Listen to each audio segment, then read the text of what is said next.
Hello, જય શ્રી કૃષ્ણ, જય શ્રી સ્વામિનારાયણ. સવારના વાગી ગયા 6:30 અને આપણે થઈ ગયા રેડી સ્કૂલ માટે. એ પહેલાં આપણે કરી લીધી ભગવાનની પૂજા અને ઠંડી એટલી હતી ને કે માથે આપણે ગોદડું નાખવું પડ્યું. તો હાલો હાલો હવે સ્કૂલે જઈ. A few moments later. અને ફાઇનલી આપણે સ્કૂલેથી આવી ગયા અને વયા ગયા આપણે સીધા રખડવા. રખડીને આવીને આપણે બેસી ગયા ડાયરેક્ટ જમવા માટે. અને જમીને આપણે વયા ગયા સીધા ઉપર, કારણ કે સિંહ થાકી ગયો છે, હવે હુઈ જશે.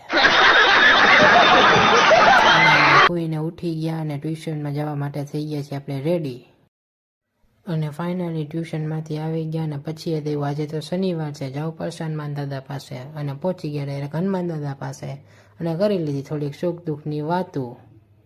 અને ઘરે આવીને આપણે રમી લીધી આપણા ભાઈ સાથે ફ્રી ફાયર ને પછી બેસી ગયા આપણે ડાયરેક્ટ જમવા. અને જમીને આપણે રમવા માંડ્યા બેડમિન્ટન. તો બસ આજના બ્લોગમાં આટલું જ હતું. Bye bye.